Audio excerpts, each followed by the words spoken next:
یہ کون ڈیبیٹ کر رہا ہے؟ آدمی کے پیٹ میں 2 kg پخانا ہے، یہ ہماری کمزوری ہے۔ ہم اگر نہیں سوئیں تو ہم مر جائیں گے، پاگل ہو جائیں گے۔ ہم اگر نہیں کھائیں تو مر جائیں گے، پیشاب نہیں کریں تو مر جائیں گے، پانی نہیں پئیں تو مر جائیں گے۔ اب پانی پینے کے بعد اگر پیشاب بن کے پانی نہیں نکلے تو مر جائیں گے۔ تو جو بندہ اتنا کمزور ہے، چاہے پردھان منتری رہے یا میں رہوں یا آپ رہیں، جس کے پیٹ میں ہمیشہ 2 kg پخانا رہتا ہے، یہ اتنا کمزور انسان خدا کے وجود پہ بحث کر رہا ہے۔ بدتمیز کہیں، بتائیے، جس کے پیٹ میں ہمیشہ 2 kg پخانا رہتا ہے، جس جنین جس کی کمزوری ہے، پیشاب پخانا جس کی کمزوری ہے، پسینے کی بدبو جس کی کمزوری ہے، جو آدمی بیماری جس کی کمزوری ہے، موت جس کی کمزوری ہے۔ ابھی ہم لوگ زندہ ہیں، اچانک 1 منٹ کے بعد مر سکتے ہیں، ابھی صحت مند ہیں، 1 منٹ کے بعد بیمار ہو سکتے ہیں۔ اس کا مطلب یہ نکلا کہ انسان کمزوری کا پتلا ہے۔ ہمارے پیچھے موت کی تلوار لٹک رہی ہے، ہمارے پیچھے بیماری کی تلوار لٹک رہی ہے، ہمارے پیچھے بے عزتی کی تلوار لٹک رہی ہے، ہمارے پیچھے غریبی کی تلوار لٹک رہی ہے۔ جو اتنے سارے سفرنگز میں جی رہا ہو، کون ہے جو ہمیں بیمار کرتا ہے؟ کون ہے جو ہمیں موت دیتا ہے؟ کون ہے جو میری چاہت کے خلاف کام کرتا ہے؟ میں چاہتا ہوں کہ میں پورے گاؤں کا سب سے بڑا مالدار بن جاؤں، لیکن میں سب سے بڑا کنگال بن جاتا ہوں۔ میں چاہتا ہوں کہ میری بیوی سب سے زیادہ خوبصورت ملے، مگر وہ کالی کلوٹی بھوتنی چڑیل مل جاتی ہے۔ میں چاہتا ہوں کہ میرے سارے بچے فرما بردار ہو جائیں، لیکن سارے بچے باغی اور نافرمان ہو جاتے ہیں۔ میں چاہتا ہوں کہ میرا کاروبار ہمیشہ عروج پہ جاتا رہے، لیکن میرا کاروبار ٹھپ ہو جاتا ہے۔ آخر وہ کون ہے جو میری چاہت کے خلاف کام کرتا ہے؟ میں چاہتا کچھ ہوں اور ہو کچھ جاتا ہے۔ یہ بات ہماری کھوپڑی میں نہیں آئے گی۔ مولا علی جس کے بارے میں حضور کہتے ہیں، انا مدینۃ العلم وعلی بابھا، I am city of knowledge and Ali is the door of it۔ میں علم کا شہر ہوں اور علی اس شہر کا دروازہ ہے۔ وہ مولا علی جو علم و فن کے سمندر ہے، وہ کہتے ہیں کہ عرفت ربی بفسخ العزائم، میں نے اپنے رب کو پہچان لیا کہ میرا رب ہے۔ میں نے رب کو پہچان لیا کہ رب ہے، ساری دنیا کا پالنے والا، چلانے والا، پیدا کرنے والا وہ اللہ ہے۔ کیسے پہچانا؟ وہ کہتے ہیں جب میں چاہتا کچھ ہوں اور ہوتا کچھ ہے، سمجھ گیا کہ کوئی ہے جو میری چاہت کے خلاف کام کرتا ہے۔ عرفت ربی بفسخ العزائم، یعنی جب میرے ارادے ٹوٹ جاتے ہیں، میری ڈیزائرز، میری وشز، میری خواہشات، میرے ایمبیشنز، میرے ایمز، میرے گولز جب پورے نہیں ہوتے، میں چاہتا کچھ ہوں اور ہو کچھ جاتا ہے، بس وہیں سے بات سمجھ میں آ گئی کہ بندے کے چاہنے سے سب کچھ نہیں ہوتا ہے، وہی ہوتا ہے جو منظور خدا ہوتا ہے۔ یہ دہریا کیا جانے گیا؟ ڈاکٹر میگاٹیٹ تیجاسن بہت بڑا سائنٹسٹ ہے، جو تھائی لینڈ کی راجدھانی بینکاک کی یونیورسٹی کا اناٹومی کا بڑا پروفیسر ہے۔ انہوں نے 10 سال دماغ جلا کے ایک نئی تحقیق کی، جس کو اس سے پہلے کوئی نہیں جانتا تھا۔ لیکن جب سعودی عرب کی راجدھانی ریاض کے سیمینار میں جب ان کی تحقیق سامنے آئی، کہا کہ I'm first man of the world, میں دنیا کا پہلا آدمی ہوں جس نے اس بات کا پتہ لگایا ہے کہ درد کا احساس جلد میں ہوتا ہے، چمڑے میں، ہڈی اور گوشت میں نہیں۔ تو اس کو جب قرآن پاک کی آیت سنائی گئی کہ یہ قرآن آج نہیں بلکہ دنیا میں 1500 سال پہلے نازل ہوا ہے، اس میں یہ پوائنٹ موجود ہے کہ درد کا احساس چمڑے میں ہے۔ وَالَّذِينَ كَفَرُوا بِآيَاتِنَا سَوْفَ نُصْلِيهِمْ نَارًا كُلَّمَا نَضِجَتْ جُلُودُهُمْ بَدَّلْنَاهُمْ جُلُودًا غَيْرَهَا لِيَذُوقُوا الْعَذَابَ۔ جب یہ آیت سنائی گئی تو یہ بندہ چونک گیا کہا کہ میں پہلا آدمی ہوں جس نے پتہ لگایا ہے، دنیا کو بتایا ہے کہ درد کا احساس چمڑے میں ہوتا ہے، لیکن یہی بات قرآن میں موجود ہے 1500 سال پہلے سے جو دنیا میں نازل ہوا ہے۔ اس وقت نہ سائنس کا نام تھا، نہ ایک سائنٹسٹ دنیا میں موجود تھا، نہ فزکس، کیمسٹری، بایولوجی کا وجود دنیا میں تھا۔ تو آخر کس نے اس قرآن میں کہہ دیا کہ درد کا احساس چمڑے میں ہوتا ہے؟ اس کا مطلب ہے کہ یہ قرآن کسی بندے کا نہیں، بندوں کے خالق کا کلام ہے۔ اس نے کہا دنیا گواہ رہے کہ اب میں کلمہ پڑھ کر مشرف با اسلام ہوتا ہوں۔ یہ دہریہ داڑھی اور موچھ مونڈ کے عورتوں کی طرح چہرہ بنانے والا یہ کیا جاننے گیا؟ علم، تھوڑا سا علم بندے کو پاگل بنا دیتا ہے، گہرا علم بندے کو سنجیدہ بنا دیتا ہے۔ جو تھوڑی سائنس جانتا ہے وہ اللہ کا انکار کر جاتا ہے، لیکن جو سائنس کی گہرائی میں قدم رکھتا ہے اس کو ذرے ذرے میں خدا کا جلوہ نظر آتا ہے۔ پڑھیں، سائنس کی ہسٹری پڑھیں، کتنے بڑے بڑے ویگیانک روزانہ کلمہ پڑھ کے اسلام لا رہے ہیں۔ امریکہ جیسے ملک میں کوئی دن ایسا نہیں گزرتا جس دن کوئی ویگیانک کلمہ نہ پڑھتا ہو۔ چائنا، جاپان جیسے ملک میں کوئی دن ایسا نہیں گزرتا جس دن کوئی پڑھا لکھا اسکالر کلمہ نہ پڑھتا ہو۔ ہمارے ہندوستان ہی میں ایک مٹھی بھر طبقہ ہے جو اسلام کے خلاف ناچتا گاتا ہے، لیکن ایک بڑا طبقہ ہے پڑھے لکھوں کا جو اندر سے مسلمان ہوتا چلا جا رہا ہے۔ اور ڈاکٹر برنارڈ شاہ جیسا آدمی اتنا پڑھا لکھا آدمی تھا، چونکہ یہ بھی ایک کرنٹ ایشو ہے یہ، اور ہمارے سارے بچے موبائل پہ دیکھ رہے ہیں اور بڑی تیزی سے اس کو پھیلا رہا ہے۔ ایک کافر کلمہ پڑھ کے مسلمان ہوا، اس کو نہ واٹس ایپ پہ پھیلاتا ہے، نہ انسٹاگرام پہ اس واقعے کو پھیلاتا ہے، نہ صاحب جو انٹرنیشنل چینل ہے ٹیلی ویژن کا اس پہ کوئی ڈیبیٹ کرتا ہے، نہیں۔ لیکن جہاں اسلامی عقیدے پہ کوئی حملہ ہو رہا ہو تو اس کو سارے چینل والے بالکل مکھی کی طرح پھیلا دیتے ہیں تاکہ لوگوں کو پتا چلے کہ اسلام کے عقیدے پہ حملہ ہو رہا ہے، اسلام کا عقیدہ کمزور ہے۔ میں کہتا ہوں برنارڈ شاہ نے جو کچھ کہا ہے آج تک کوئی نہیں چینل والا دکھاتا ہے، نہ کوئی واٹس ایپ پہ آتا ہے۔ برنارڈ شاہ نے آج سے 50 سال پہلے کہا تھا if any religion has a chance of ruling over England, nay Europe, within the next 100 years it is Islam۔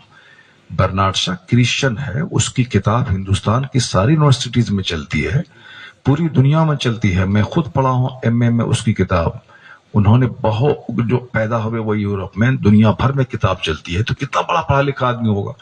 وہ کہتا ہے کہ آنے والے 100 سال کے بھیتر صرف انگلینڈ نہیں، پورے یورپ بر اعظم میں فرانس بھی ہے، جرمنی بھی ہے، انگلینڈ بھی ہے، ہالینڈ بھی ہے، یہ جتنے ترقی یافتہ ممالک ہیں سب یورپ میں ہے۔ یورپ بر اعظم، امریکہ بر اعظم، ایشیا بر اعظم، ایشیا میں ہندوستان، پاکستان، بنگلہ دیش، گلف کنٹریز، یہ سارے ممالک ایشیا بر اعظم میں ہیں، ایک مہادویپ جسے کہتے ہیں۔ دنیا میں یہ 5 مہادویپ ہیں، 5 بر اعظم ہیں، تو یورپ سب سے ترقی یافتہ ہے کیونکہ جتنے کنٹریز وہاں ہیں وہ سب ڈیولپڈ ہیں سب۔ تو جب اس میں فرانس، جرمنی، ہالینڈ، انگلینڈ سب یورپ میں ہے۔ تو کیا کہتے ہیں برنارڈ شاہ کہ اگر انگلینڈ نہیں پورے یورپ بر اعظم میں کوئی مذہب 100 سال کے اندر حکومتی مذہب بننے والا ہے تو وہ مذہب اسلام بننے والا ہے۔ تو مسلمانوں کو زیادہ اچھلنے کی ضرورت نہیں ہے، اگر کوئی کافر کچھ بول دیا تو احتجاج کرنے کی ضرورت نہیں ہے، اس کو ہائی لائٹ کرنے کی ضرورت نہیں ہے۔ یہ برنارڈ شاہ کا یہ قول ہائی لائٹ کرے ہر دیوار میں، ہر واٹس ایپ پہ، انسٹاگرام پہ، چونکہ برنارڈ شاہ کو سب مانتے ہیں کہ بہت پڑھا لکھا آدمی ہے، یہ کوٹ کرے کہ برنارڈ شاہ بولا ہے کہ 100 سال کے بھیتر پورے یورپ میں ڈومیننٹ مذہب، جس مذہب کی آج بھی مذہب ہے یورپ میں اسلام، لیکن حکومتی مذہب اسلام بننے والا ہے۔ حکومت جس مذہب کے ماننے والوں کے ہاتھ میں حکومت ہوگی۔ وہ کہتے ہیں کہ چونکہ جیسے جیسے علم بڑھ رہا ہے ویسے ویسے جو جھوٹے مذہب ہیں اس سے بیزاری بڑھ رہی ہے، سچے مذہب کی تلاش میں جب پڑھے لکھے لوگ نکلتے ہیں، مطالعہ کرتے ہیں، تو اسلام ہی اسے سب سے سروشریشٹھ مذہب نظر آتا ہے۔ چونکہ کیوں برنارڈ شاہ آگے کہتے ہیں کہ he must be called the savior of humanity if a man like him were to assume the dictatorship of the modern world, he must succeed in solving its problems۔ Bernard Shaw کہتے ہیں کہ دنیا بھر میں problem ہے، کہیں جنگ کی آگ ہے، کہیں اختلاف کی آگ ہے، کہیں انتشار کی آگ ہے۔ چھوٹا سا گھر ہی آپ لے لیں کہ آپ کے گھر میں، میرے گھر میں کتنی آگ لگی ہوئی ہے، نفرت کی آگ، آپسی اختلاف کی آگ، کوئی کسی کا میل دماغ کسی کے دماغ سے میل نہیں کھا رہا ہے، پڑوسی رشتہ دار سارے لوگ آپس میں پریشان ہیں، پہلے کے مقابلے میں زیادہ اچھا کھاتے ہیں، زیادہ اچھا پہنتے ہیں، زیادہ اچھا گھر بنا رہے ہیں، زیادہ اچھی گاڑی پہ چل رہے ہیں، سب کچھ ہے، مگر سکون دل ہے ہی نہیں کسی کے پاس، سب بے چین ہیں، جتنا کماتے جاتے ہیں اور مزید بے چین ہوتے جاتے ہیں، کہیں ہر جگہ صرف لڑائی جھگڑے کی بات ہے، اس کو دبا دیں گے، اس کو مار دیں گے، اس کو کاٹ دیں گے، ہر طرف بے عزتی، ہر طرف ہیٹریڈ، ہر طرف اینیموسٹی، ہر طرف اینمیٹی۔ برنارڈ شاہ کہتے ہیں کہ دنیا پرابلمز کی آگ میں جل رہی ہے۔ برنارڈ شاہ کہتے ہیں کہ اس مسئلے کا حل کہاں ہے؟ وہ کہتے ہیں کہ سارے مسئلے کا حل محمد عربی کے پاس موجود ہے۔ چونکہ ہر میٹر پہ حضور نے گائیڈنس دیا، ہر باتوں کا مارگدرشن کیا، ساری باتیں میں کیسے جیوں، ہماری ڈیوٹیز کیا ہے، ہمارے رائٹس کیا ہے، ہمیں کیسے رہنا ہے، بحیثیت شوہر، بحیثیت فادر، بحیثیت مدر، بحیثیت نیبر، پڑوسی، بحیثیت رشتہ دار، ریلیٹو، یعنی from the cradle to the grave, ماں کی گود سے لے کے قبر کی گود تک جو رہنمائی مصطفیٰ نے کی ہے، وہ کہتے ہیں صرف اس کو امپلیمنٹ کرنے کی ضرورت ہے، یعنی اپنی زندگی میں نافذ کرنے کی ضرورت ہے۔ وہ کہتے ہیں اگر کوئی محمد عربی کو اپنا حاکم مان کر ان کے اصول اور ضابطے کے مطابق، قانون کے مطابق جینا شروع کر دے تو ساری آگ بجھ جائے گی، دنیا رش کے جنت بن جائے گی۔ یہ بتائیے کہ اگر مولانا کوئی اس طرح کی باتیں کرے تو کہتے ہیں ہاں صاحب یہ اسلام کی وکالت کر رہے ہیں، یہ اسلام کے بلیور ہیں، اس لیے اپنے مذہب کی خوبی بیان کر رہے ہیں، دوسرا بندہ اس کو مانے چا نہ مانے، یہ اسلام کو مان چکے ہیں اسی لیے اپنے مذہب کی بڑائی بیان کر رہے ہیں۔ لیکن اس کو کیا کہیں گے آپ؟ وہ تو کرسچن ہے، وہ تو جاہل نہیں، بہت ہائیلی کوالیفائڈ آدمی ہے۔ اب وہ جب اسلام کی تعریف اور پرشنسا کر رہا ہے، اس کا مطلب ہے کہ آنے والا وقت مذہب اسلام کا آنے والا ہے۔ اور یہی ہم نے 1500 سال میں دیکھا ہے کہ جب جب اسلام کے خلاف آواز بلند ہوئی ہے، تب تب اسلام لانے والوں کی تعداد میں اضافہ ہوتا چلا گیا۔ اس لیے اسلام وہ پودا ہے جس کو جتنا کاٹا جائے گا اتنا ہی ہرا ہوتا چلا جاتا ہے۔ یہ ڈیبیٹ سب بتاتا ہے کہ آنے والے وقت میں پوری دنیا میں اسلامی حکومت آنے والی ہے، اور یہ حضور کی حدیث ہے کہ ایک زمانہ ایسا آئے گا کہ صرف ایک مذہب اسلام دنیا میں رہے گا۔ یہودیوں کو بھاگنے کی فرصت نہیں ملے گی۔ جو اسرائیل ظلم کر رہا ہے، یہودی نصرانی اگر کسی درخت کی آڑ میں چھپیں گے، وہ درخت پکار کے کہے گا کہ یہاں ایک یہودی چھپا ہوا ہے، تو مسلم مجاہد اس کے پاس جائیں گے، یا تو وہ کلمہ پڑھ کے مومن ہوگا یا پھر اس کی گردن کاٹی جائے گی۔ اس طرح پوری دنیا میں ایک مذہب اسلام ہوگا۔ اب کیسے ہوگا، کب ہوگا، کون تاریخ کو ہوگا، یہ ہم لوگ حساب لگانے والے نہیں ہیں، چونکہ ہم لوگ 100 سال کے اندر ہی دنیا چھوڑنے والے ہیں۔ جو آپ کے گاؤں میں 100 سال پہلے پیدا ہوا تھا آج کوئی نہیں، تو آج جتنے لوگ ہیں 100 سال کے بعد کوئی نہیں رہیں گے۔ اللہ ہمیشہ سے ہے، ہمیشہ رہے گا، تو کب وہ دن لائے گا وہ اللہ کو معلوم ہے۔ قل اللہم مالک الملک تؤتی الملک من تشاء وتنزع الملک ممن تشاء۔ سارے بادشاہوں کا بادشاہ ہے وہ خدا، جسے چاہتا ہے حکومت دیتا ہے، جس سے چاہتا ہے چھین لیتا ہے۔ تو بندہ کو صرف خدا کی عبادت کرنی چاہیے، حکومت کے بارے میں زیادہ ٹینشن نہیں لینا چاہیے، کیونکہ ہماری ڈیوٹی کیا ہے؟ وما خلقت الجن والانس الا لیعبدون، ہم عبادت کے لیے پیدا ہوئے ہیں۔ اور اللہ رب العزت کا کام کیا ہے؟ وہ حکومت بناتا ہے، حکومت گراتا ہے، لوگوں کو پیدا کرتا ہے، لوگوں کو موت دیتا ہے، وہ سارا سنسار وہ چلاتا ہے۔ تو جو چلاتا ہے خدا، اس کو معلوم ہے کہ کب کفر مٹے گا، کب اسلام پھیلے گا۔ ہمارا کام ہے خدا کی بات پر وشواس کرنا، خدا کو سجدہ کرنا۔ تو ہم لوگوں کو اپنا کام کرنا چاہیے اور زیادہ دنیا کے بارے میں ٹینشن نہیں لینا چاہیے۔ ایک بس دوسری بات، السعید من وعظ لغیرہ، عقل مند وہ ہے جو دوسروں سے نصیحت حاصل کرے۔ عقل مند وہ ہے، شرابی شراب پیا، پھیپڑا خراب ہو گیا، تب بے وقوف تو ہنسے گا، ہاں ہاں کرے گا، لیکن عقل مند وہ کہے گا اب زندگی بھر میں شراب کی ایک بوند نہیں پیوں گا۔ شراب نے اس کی جان لے لی، شراب نے اس کی آبرو لوٹ لی، شراب نے اس کے گھر کو تباہ کر دیا، شراب کی لت نے اس کی ساری پراپرٹی بچوا دی، اس لیے میں اپنے بال بچوں کو کبھی شراب پینے نہیں دوں گا۔ عقل مند وہی ہے۔ ایک بندہ 200 کی اسپیڈ میں بائک چلاتا تھا، لاش کے ہزاروں ٹکڑے ہو گئے۔ اب دوسرا بیوقوف تو سیلفی لے گا، بیوقوف تو ویڈیو بنائے گا، ویڈیو واٹس ایپ پہ ڈالے گا، اور عقل مند اندر سے قسم کھا لے گا کہ اب میں 50 کی اسپیڈ سے زیادہ گاڑی کبھی نہیں چلاؤں گا، چونکہ اس کا حشر اس 200 کی اسپیڈ میں چلانے سے ہوا ہے۔ تو عقل مند وہ ہے جو دوسروں سے نصیحت حاصل کرے۔ اب عقل مند وہ ہے جو دوسروں کے 40واں سے نصیحت حاصل کرے کہ آج ان کا 40واں ہے، کل میرا 40واں ہونے والا ہے۔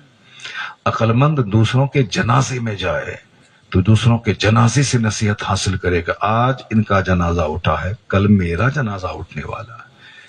مسجد سے اعلان ہوا کہ فلاں گاؤں کا فلاں آدمی کا بیٹا مر گیا، فلاں کی بیوی مر گئی، تو عقل مند ہنستا نہیں ہے، عقل مند اس اعلان میں اپنا اعلان جھانک کے دیکھتا ہے کہ آج ان کی باری ہے، کل ہماری باری آنے والی۔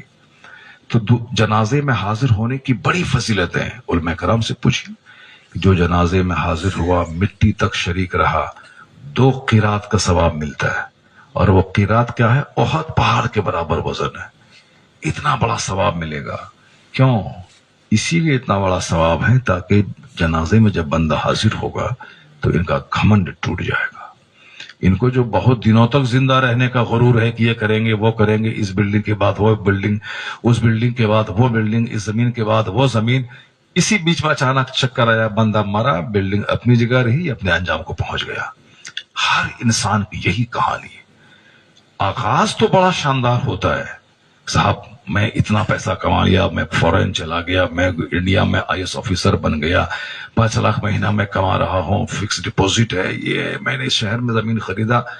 آغاز شاندار ہے، پیسہ ہے، زمین پہ زمین خرید رہا ہے، لیکن جب بندہ مرنے لگتا ہے اس وقت انتہائی حسرت کے ساتھ مرتا ہے کہ کاش جو کچھ میں نے کیا اس کا 1% بھی میں مرنے کے بعد آخرت کے لیے کیا ہوتا۔ اس وقت اس کو کہتا ہے کہ فرشتوں سے کہ فرشتے مجھ کو چھوڑ دے گا، اب میں چونکہ آنکھوں سے موت دیکھ رہا ہوں تو اب میں سجدہ کروں گا، مجھ کو خیرات کرنے دے، میں فلاں پراپرٹی کو مدرسہ میں ڈونیٹ کر دوں گا۔ فرشتہ کہتا ہے 60 سال کی لمبی عمر تجھ کو ملی، اس میں نہیں سنبھلا تو اب 60 سیکنڈ میں کیا سنبھلے گا تم؟ اسے 1 سیکنڈ کی مہلت نہیں ملے گی۔ وَلَن يُؤَخِّرَ اللَّهُ نَفْسًا إِذَا جَاءَ أَجَلُهَا، جب موت آتی ہے تو ایک لمحہ کے لیے اللہ اس کو مؤخر نہیں کرتا ہے۔ فَإِذَا جَاءَ أَجَلُهُمْ لَا يَسْتَأْخِرُونَ سَاعَةً وَلَا يَسْتَقْدِمُونَ، ایک لمحہ نہ آگے ہوگا نہ پیچھے ہوگا، اپنے وقت پہ موت آ کے رہے گی۔ اس لیے تو جنازے میں اپنی موت جھانک کے دیکھیں۔ حضرت عثمان غنی رضی اللہ تعالیٰ عنہ، رسول پاک کے داماد، نو ڈاؤٹ آپ جنتی ہیں، چونکہ حضور نے جن 10 لوگوں کو جنت کی بشارت سنائی ہے ان 10 میں سے ایک نام حضرت عثمان غنی کا ہے۔ وہ صاحب ہجرتین ہیں، وہ ذو النورین ہیں، پیغمبر اعظم کی 2 شہزادی آپ کے نکاح میں ہیں، پوری دنیا انسانیت میں اکلوتا انسان عثمان غنی ہے، اور وہ صاحب ہجرتین ہیں۔ پہلی ہجرت کروڑوں کی جائیداد مکہ میں چھوڑ کے حبشہ کی طرف کی، پھر دوسری ہجرت وہ حبشہ سے مدینہ کی طرف کی، کروڑوں کی جائیداد مکہ میں چھوڑ دیا، ایمان بچانے کے لیے مدینہ آ گئے، مدینے میں پنیر لے کے بیٹھ گئے، دودھ لے کے بیٹھ گئے۔ اللہ نے مکہ میں جتنی دولت چھوڑی تھی اس سے ڈبل دولت اللہ نے عثمان کو عطا فرما دی۔